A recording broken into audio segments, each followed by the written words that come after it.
Yanti adalah seorang wanita muda berusia 30-an yang tinggal di sebuah desa. Suaminya Andi bekerja sebagai supir truk lintas provinsi yang sering bepergian jauh dan jarang pulang. Kehidupan rumah tangga Yanti awalnya berjalan baik, tetapi seiring waktu, kesepian mulai menghantui dirinya. Rumah yang sepi dan kosong membuatnya merindukan kehadiran seseorang yang bisa diajak berbicara dan berbagi cerita. Di sebelah rumah Yanti, tinggal seorang pria bernama Budi. Budi adalah tetangga yang ramah dan murah senyum. Dia dikenal baik oleh warga desa, seorang duda yang tinggal sendirian sejak istrinya meninggal beberapa tahun yang lalu. Karena jarak rumah mereka yang berdekatan, Yanti dan Budi sering bertemu di halaman atau di jalan ketika Yanti pergi ke pasar. Awal pertemuan mereka hanya berupa sapaan ringan, tetapi perlahan, percakapan mulai menjadi lebih panjang. Pada suatu sore, ketika matahari mulai tenggelam, Budi melihat Yanti duduk sendirian di teras rumahnya. Wajah Yanti tampak murung, seolah-olah ada beban berat yang ia pendam. Budi yang merasa iba, menghampiri dan bertanya, "Kenapa duduk sendirian, Yanti? Kamu kelihatan sedih?" Yanti tersenyum tipis. "Hanya merasa sedikit lelah saja, Mas Budi. Suamiku sudah 3 minggu tidak pulang, dan aku merasa kesepian di rumah." Percakapan sore itu menjadi awal dari kedekatan mereka. Setiap kali Budi melihat Yanti sendirian, dia selalu menyempatkan diri untuk menyapanya. Terkadang, Budi membawakan makanan ringan atau buah-buahan dari kebunnya yang selalu diterima Yanti dengan senang hati.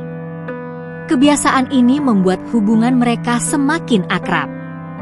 Kesepian yang dirasakan Yanti perlahan tergantikan oleh kehadiran Budi. Mereka mulai sering berbicara, tidak hanya di teras rumah, tetapi juga di dapur atau di ruang tamu ketika suasana desa sedang sepi. Yanti merasa nyaman berbicara dengan Budi, karena pria itu selalu mendengarkannya dengan penuh perhatian.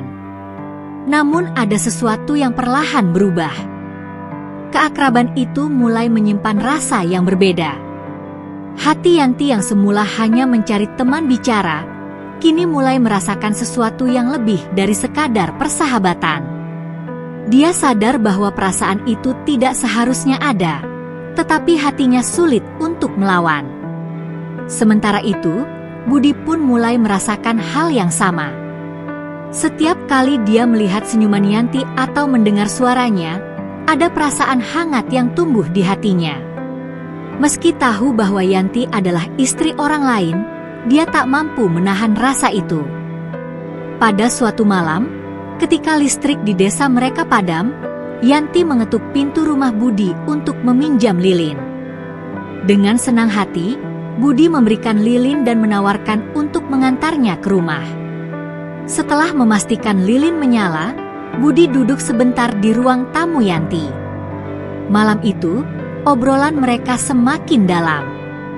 Yanti menceritakan bagaimana dirinya merasa seperti istri yang ditinggalkan, sementara Budi mengungkapkan kesepian yang dia rasakan sejak kehilangan istrinya. Obrolan itu berlanjut hingga ke kamar, di mana mereka duduk di tepi ranjang sambil berbagi cerita. Meskipun perasaan cinta mulai tumbuh di antara mereka, Yanti dan Budi tahu bahwa hubungan mereka adalah sesuatu yang salah. Tapi hati manusia seringkali sulit dikendalikan. Setiap kali mereka berusaha menjaga jarak, rasa rindu yang tak terbendung selalu membawa mereka kembali. Malam itu, suasana di kamar Yanti terasa lebih sunyi dari biasanya. Hanya suara derik angin di luar yang terdengar. Di dalam kamar, Yanti dan Budi duduk berdua di tepi ranjang, terjebak dalam obrolan yang semakin dalam. Ketika lilin mulai menyusut, bayangan mereka menari di dinding, menciptakan suasana yang intim. Yanti menatap Budi dengan pandangan penuh keraguan, seolah ingin mengungkapkan sesuatu yang selama ini dia pendam. "Mas, aku merasa bersalah, tapi aku juga merasa nyaman setiap kali kita bersama," bisiknya pelan hampir tak terdengar. Budi menatapnya balik, merasakan gemuruh di dadanya. Dia tahu apa yang dia rasakan adalah salah, tapi hatinya tak mampu menolak kehangatan yang diberikan Yanti. Dalam momen itu, jarak di antara mereka seolah menghilang. "Yanti, aku juga merasa seperti itu. Tapi kita harus berpikir ini salah," ujar Budi, meski suaranya terdengar bergetar. Namun, saat jarak semakin dekat dan perasaan mereka mendominasi, Yanti memejamkan mata sejenak, sementara Budi hanya terdiam, bingung antara mengikuti hatinya atau berhenti sebelum segalanya menjadi terlalu jauh. Ketegangan di dalam kamar semakin memuncak. Yanti merasa jantungnya berdebar keras, seperti berdetak lebih cepat dari biasanya. Sementara itu, Budi merasakan tangan Yanti menyentuh lengannya, sebuah isyarat yang membuat pikirannya kacau. Saat itu, keduanya berada di persimpangan besar antara menyerah pada perasaan atau menarik diri untuk menghindari kesalahan yang lebih besar. "Aku nggak mau menghancurkan hidupmu, Yanti," kata Budi dengan nada berat, meskipun hatinya terasa seolah terkoyak. Namun, sebelum segalanya melampaui batas, suara langkah kaki dari luar rumah membuyarkan momen itu. Yanti langsung bangkit, wajahnya pucat. "Mas, suamiku pulang," bisiknya panik. Dengan cepat, Budi berlari ke pintu belakang untuk menyelamatkan diri. Ketegangan di dalam kamar itu meninggalkan perasaan bercampur aduk antara rasa lega dan rasa bersalah yang membekas di hati keduanya. Kejadian itu menjadi peringatan keras bahwa jalan yang mereka tempuh hanya akan membawa kehancuran bagi diri mereka sendiri dan orang-orang di sekitar mereka. Hari-hari berlalu, hubungan Yanti dan Budi semakin sulit disembunyikan. Beberapa tetangga mulai curiga melihat Budi sering keluar masuk rumah Yanti ketika suaminya sedang pergi. Namun, mereka berdua mencoba mengabaikan bisikan-bisikan itu dan terus melanjutkan hubungan mereka. Yanti mulai dilanda konflik batin. Dia mencintai suaminya, tetapi kehadiran Budi telah memberikan kebahagiaan yang selama ini hilang dari hidupnya. Di sisi lain, Budi pun merasa bersalah karena telah melibatkan dirinya dalam hubungan yang tidak seharusnya. Suatu hari, Yanti berkata kepada Budi, "Mas, aku tidak tahu harus bagaimana. Aku tidak ingin melukai suamiku, tapi aku juga tidak bisa mengabaikan perasaan ini." Budi mengangguk dengan wajah penuh penyesalan. "Aku juga merasakan hal yang sama, Yanti. Tapi aku tidak ingin menjadi alasan kehancuran rumah tanggamu."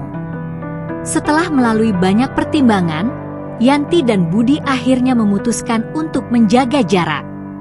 Mereka menyadari bahwa apa yang mereka lakukan tidak hanya melukai orang-orang di sekitar mereka, tetapi juga melanggar nilai-nilai moral yang mereka anut. Budi memilih untuk pindah ke desa lain agar mereka tidak lagi tergoda untuk bertemu. Keputusan itu sangat berat bagi keduanya, tetapi mereka tahu bahwa itu adalah jalan terbaik.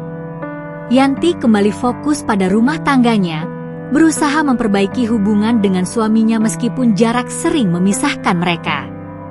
Sementara itu, Budi mencoba memulai hidup baru di tempat yang jauh dari kenangan bersama Yanti. Kisah Yanti dan Budi adalah pengingat bahwa cinta yang datang di waktu dan tempat yang salah bisa menjadi ujian berat bagi siapapun. Meski hati sulit dikendalikan, keputusan untuk menjaga kehormatan dan prinsip adalah langkah yang harus diambil untuk menghindari kehancuran yang lebih besar. Dari pengalaman ini, Yanti dan Budi belajar bahwa kebahagiaan sejati hanya dapat ditemukan dalam hubungan yang dilandasi kejujuran dan kesetiaan.